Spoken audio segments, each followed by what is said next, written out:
It's not the pale moon that excites me, that thrills and delights me.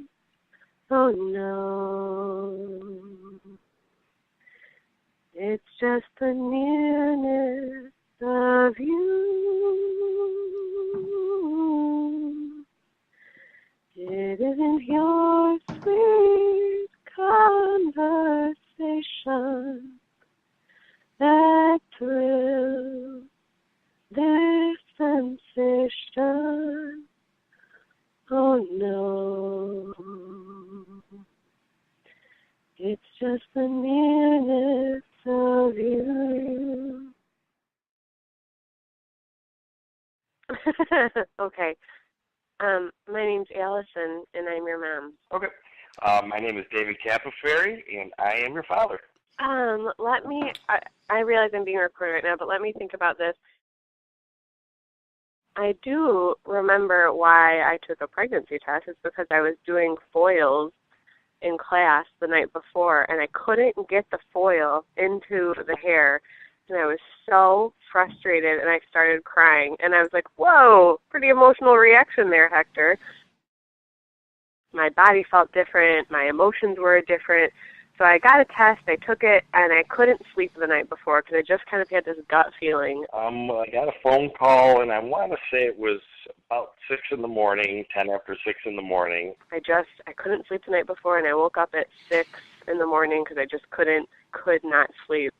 And I took a pregnancy test and realized that Dave, who was, sleeping at his own house at 6 in the morning, was not awake yet, and I took the test, and I was thinking, okay, just wake up, take it, get it over with, nothing to worry about, and then it said positive, and so I called Dave and said, okay. That she had to come over right now. She had talked to me about something, and that she would just be over. No other questions, just a direct statement that she was coming over. You should wake up. He answered. He goes, I said, did I wake you? And he goes, yep. I said, okay, well, you should get up and make yourself a pot of coffee, and I'll be over in about 20 minutes. And this was at 7. And then she literally made it in the door, maybe 4 or 5 steps, and said that, that she was pregnant, and just, looked at me in the eye trying to see, I guess, what my initial reaction was going to be. So the thing is, this is a memory that is honest and true, but I'm thinking, what age range is the kid listening to this? Well, first, my initial reaction was to her feelings and her thoughts, because I've normally been a person that wants to make sure that everybody else is happy, because I think that I've experienced enough in my life that, good or bad, I'm pretty numb to the situation until I get a grip around it. Falling in love with a little person that's inside of you is impossible not to do, and additionally, having somebody very supportive that you love stand by your side through all of it, who is going to love that little person just as much as soon as he gets here, and probably loves them already. That was as unexpected as probably anything that I would have heard, but at the same time, it was unexpected with a pleasant surprise. In addition to having my family's support, despite it not being the path most frequently taken, there's lots of love and support, which reminds me what a great family I come from. There was part of the back of my mind. Obviously, I was pretty excited, especially to be this late in my age or my life to, have the opportunity to be able to be blessed with a child. So I don't feel in any way that it's not how it should be. And we could just segue right into the next question, which is, how are you feeling at this point in your pregnancy? And I could say, just what I told you, that it's, this is the best unplanned blessing anyone's ever given us.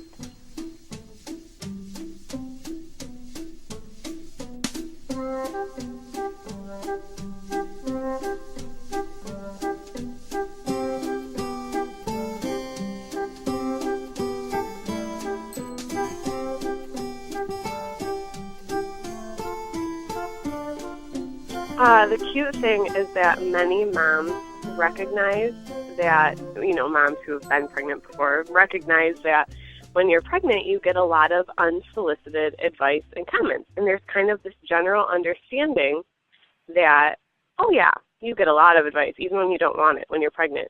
And then by somehow establishing this, they have given themselves permission to be one of them. So then they'll go, it's amazing. When I was pregnant, I got so much advice that I didn't even want. And then they'll say, but by the way, you should do water aerobics because it's really great for your back. It's like, you know, they kind of acknowledge, yes, you get a lot of it, and then they go right into doing it, which I can find annoying at some moments, and in other moments I think it's really sweet because I think everybody kind of loves a baby. People have given me. I really haven't gotten a lot of advice on being a father or being a dad. I've seen a lot of my friends and relatives obviously already have kids, and, you know, I'm fairly judgmental about the way that they raise them. But I think I've seen enough to do good on my own. I mean, most is to, you know, let the child, you know, be who he's going to be, and, you know, give him a wide realm of,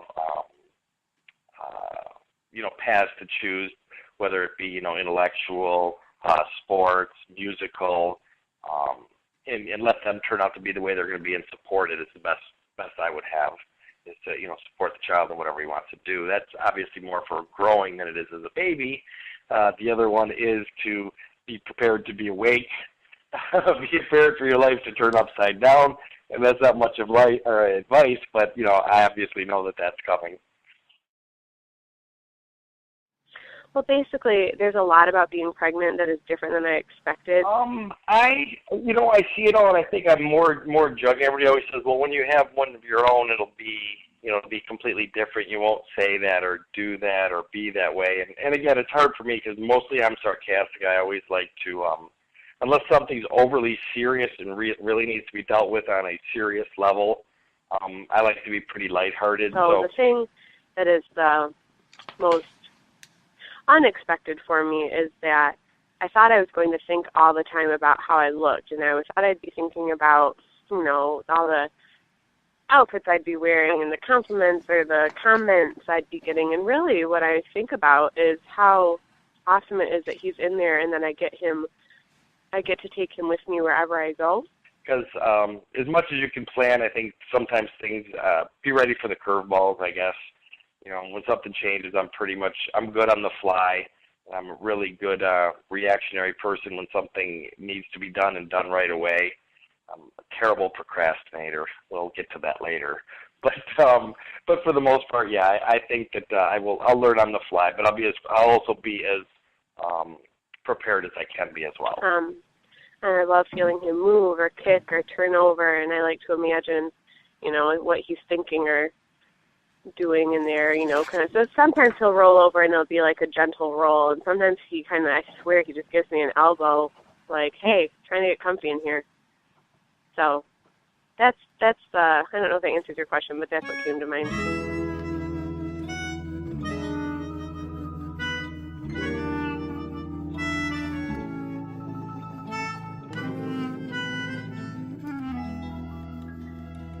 Yes, I love thinking about what he's going to look like when he gets here. Dave and I don't know, maybe a month or two ago, watched a home video of him, and it was his first bath. It was Dave's first bath as an infant, and he had dark hair and was, his eyes were closed, so I don't know what color his eyes were. They'll probably be hazel. If they were going to follow mine, I think they're going to be a brown or maybe a hazel along those type of colors. I also had dark hair. So my anticipation is that he will have dark hair, and I think most babies have blue eyes. The mailman's eyes were blue, so no. And I'm thinking he'll be in the 8-pound range. I used to think that he would be late. Like when I first got pregnant, I thought, for whatever reason, I had these intuitions. I thought that he would be late by like a week. And just from his personality, from his little kicking, he's kind of a routine baby. Like he kicks in the morning, he naps in the middle of the day, and he kicks at night. I think he might be right on time. That's what I think now. I think he's going to be punctual.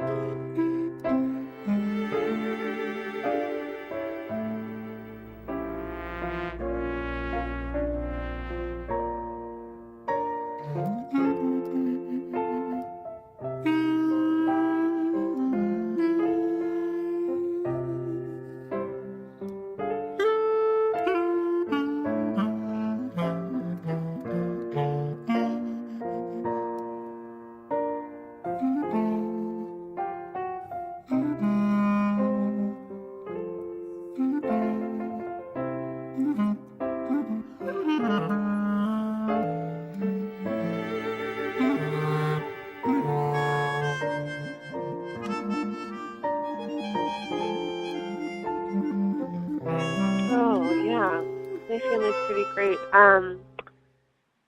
You might want to edit that out because that sounds cocky. I think it would be lovely if from our family he received, or also had the consideration for others that we have. I think the Bringle Fossheim are very conscientious of how other people feel, and I like that. For me, I would really hope that, obviously, first thing I would love if I could have Allison's beautiful singing voice. She has a wonderful voice for singing, and she does have she plays the piano. She has a passion for music, and though I don't play as much, I call myself a jack of all trades. I have the same, passion for music too. I like it a lot. So any of those two would be very good. For that matter, Dave's side of the family really cares about people too. So that I can see him having a big heart, and I like that. I'd also like, and that's, I can't say it for all of my family, but for myself, I would love for the child to be, not judgmental. I'd like him to be able to know if he meets people to see where they're coming from, or know that there's two sides to every story before he makes a judgment, or tries to criticize or follow somebody else. Knowing the difference of what people are saying and why they're saying it, I think is a great tact. And I'd like him to just, I'd like him to be liked by everybody, and I think that is by seeing both sides of the story and not taking one and judging people. I would say for Dave's family, I think the importance of family and the loyalty, they all have each other's back. They all really care about each other, and they all really enjoy each other. So those are wonderful things, I think.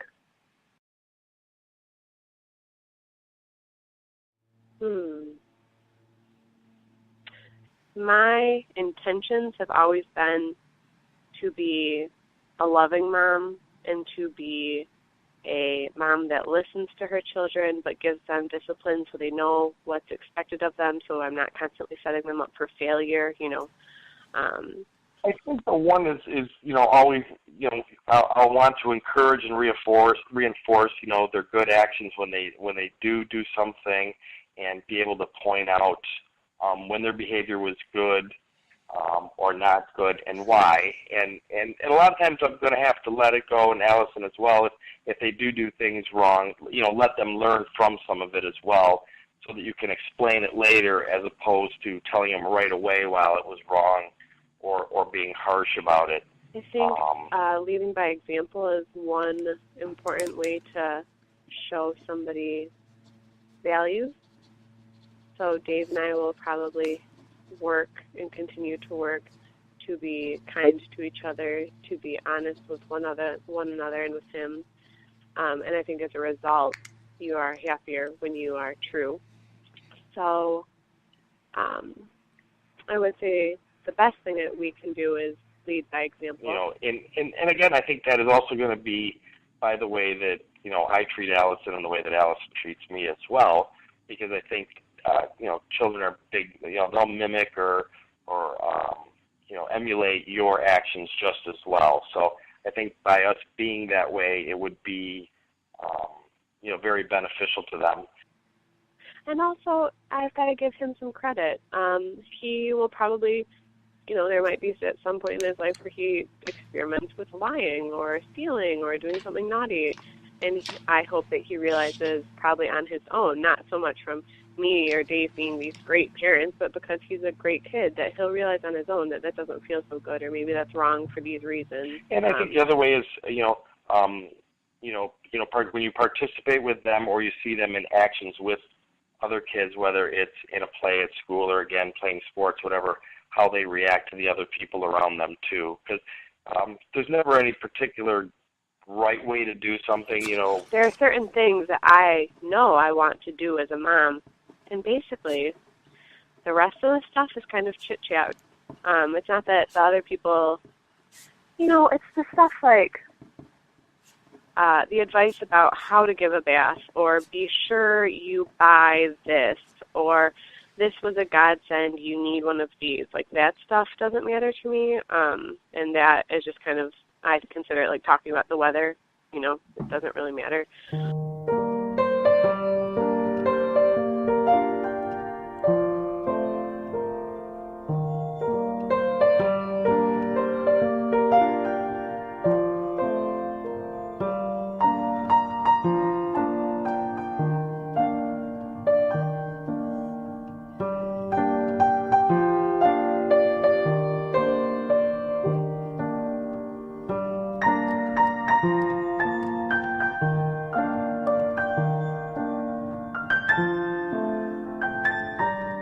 would have been nice to know for me as a little girl, like something I wish somebody would have said, hey.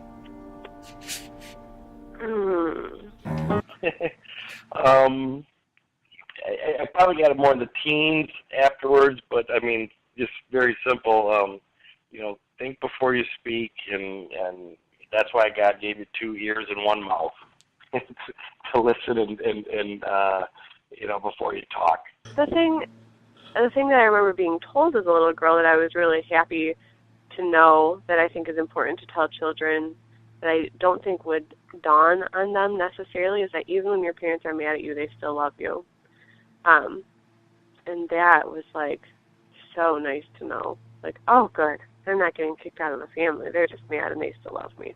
And that was probably something I should have probably learned before all my sarcasm came about. So I try to watch what I say, and like I said, that's probably where I got more of the listening, to how people are and what they want to convey to you before I respond.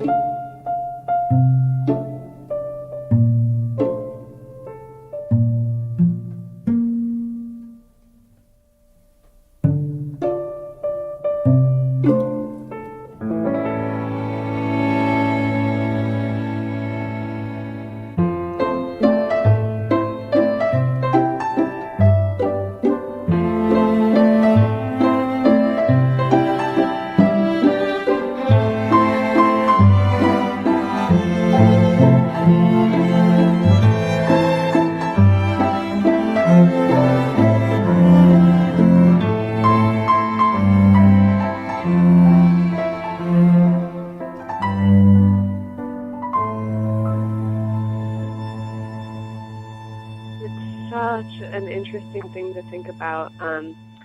At this point in time, I have such a hard time imagining him as anything besides an infant.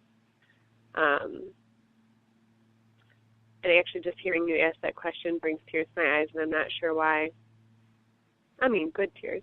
The first things that come to mind are, as a 13-year-old, what are you when you're 13? You're a boy, man, kid, person, human.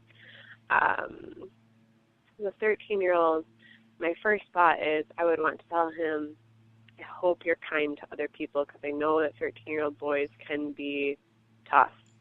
But I have no idea who he'll be.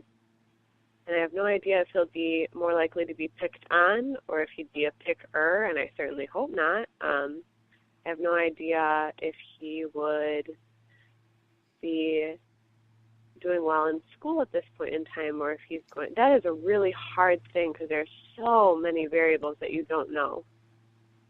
I have no idea what I would say to him at 13 except the same things I would hope for him now, which I hope for him for his whole life, which are that I hope he's happy and honest and kind. Those are kind of the things that are constant. Consistency.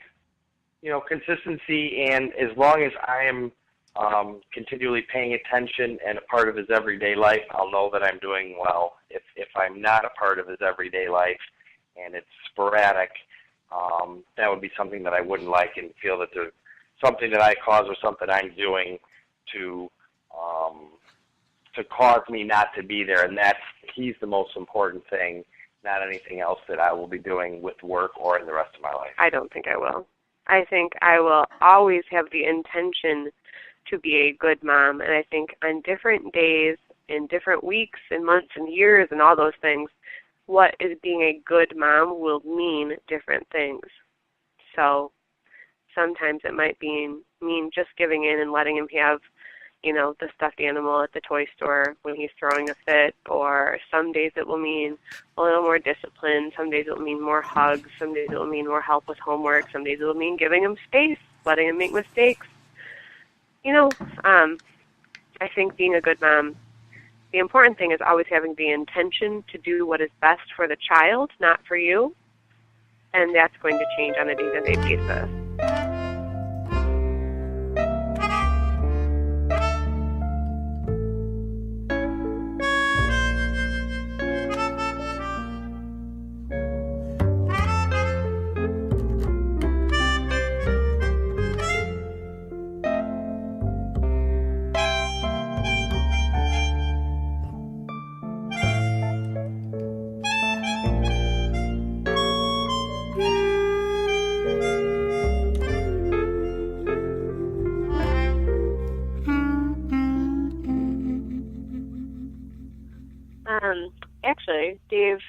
out to me before that I tend to worry a lot, or that's the word we use to describe it. I think of it as overanalyzing.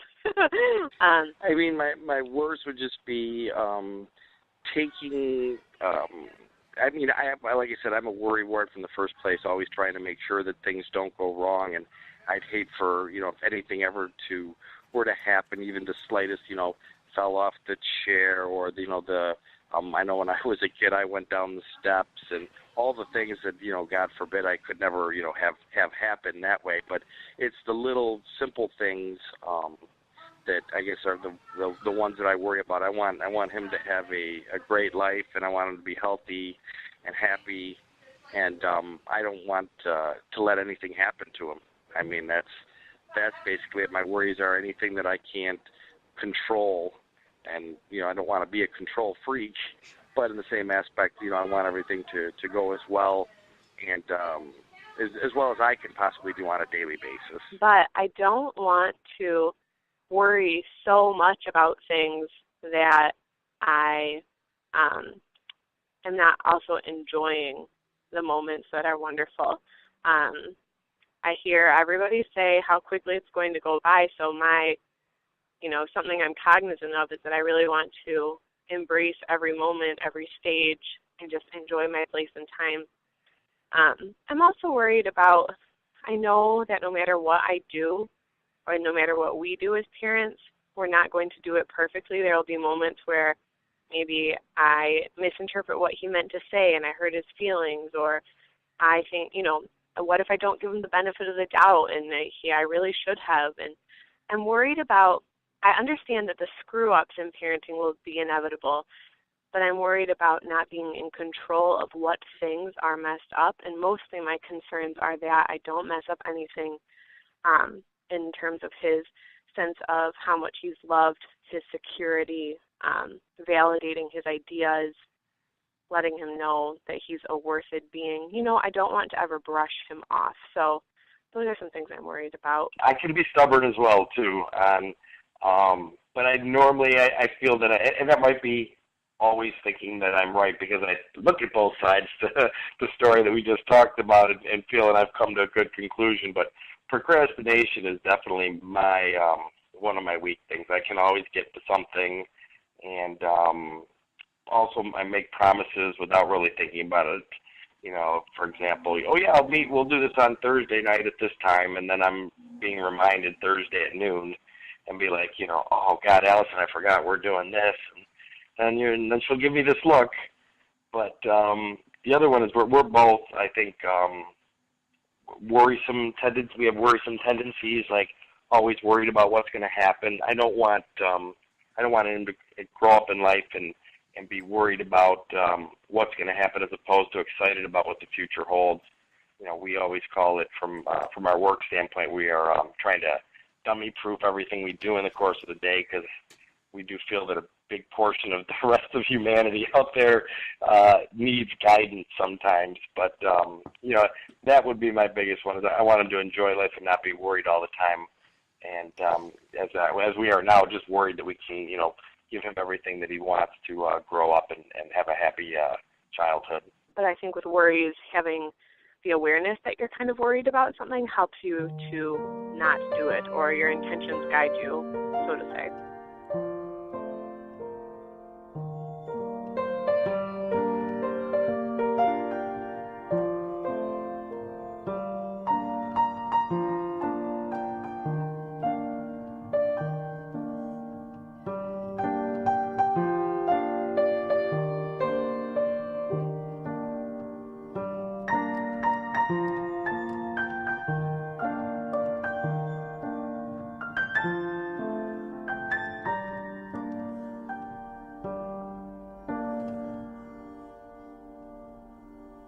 Well, I'm sure Allison's going to be a great mom, and it's, as much as she cares about anything in this world, she's going to care about this child.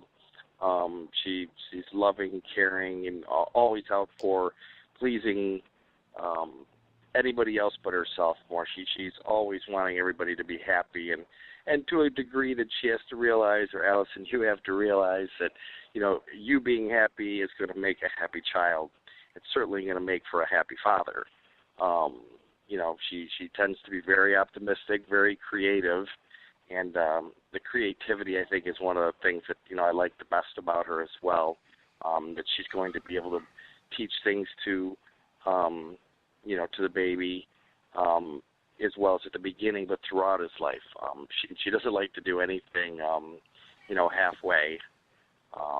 Everything that she does is meant to put a smile on someone's face, even by the way she might sign a card or what she wants to put on it.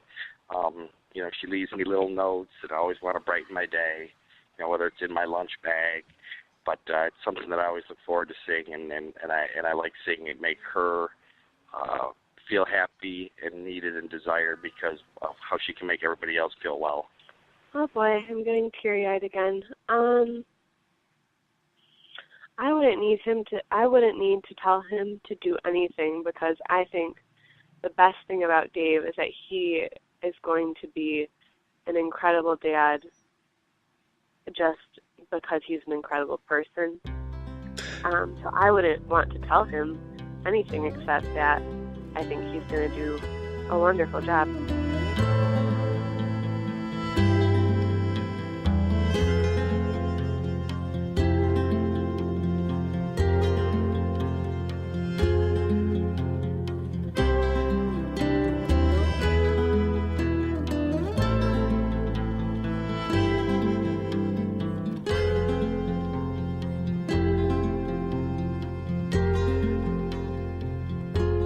Oh, the first thing is how much I love him. I already love him. He's not even here yet, and I love him to pieces. It's amazing. My mom always said the mom has such a special connection with her children before they're born, and she kind of left it at that. And we were in Chicago for Samuel's first birthday, and I said to her, why did you never tell me how incredible it is? Like, I love this little person inside of me so much. And she said, well, it's just something you have to feel to understand. She said, there was no point in me trying to tell you. She said, I knew if you ever felt that way, or if you were ever pregnant, you would feel that way. And it's just something you kind of have to experience to understand. It was, and it's so true. You have this incredible connection with this little person who's not even here yet. And I love him to pieces already. Oh. God, it would depend on the time. Earlier when I was thinking about it, I would tell him just as we're reading or as looking at this, I would be like, well, son, today you're going to have a big Michigan game. It's 3:30 today. The Tigers are at 8. It's the first game of the playoffs against the Yankees. Tomorrow is the Lions game, and if they lose, the season is probably over. But don't worry, you'll soon understand. Oh, and I love you very much. Casey was baseball mad, had the fever and had it bad. Just to root for the hometown crew every Sue. Casey Blue. On a Saturday, her young beau called to see if she'd like to go to see a show, but Miss Kate said no. I'll tell you what you can do. Take me out to the ball game. Take me out with the crowd. Buy me some peanuts and Cracker Jack. I don't care if I never get back. Let me root for the home team. If they don't win, it's a shame. For it's 1, 2, 3 strikes, you're out at the old ball game.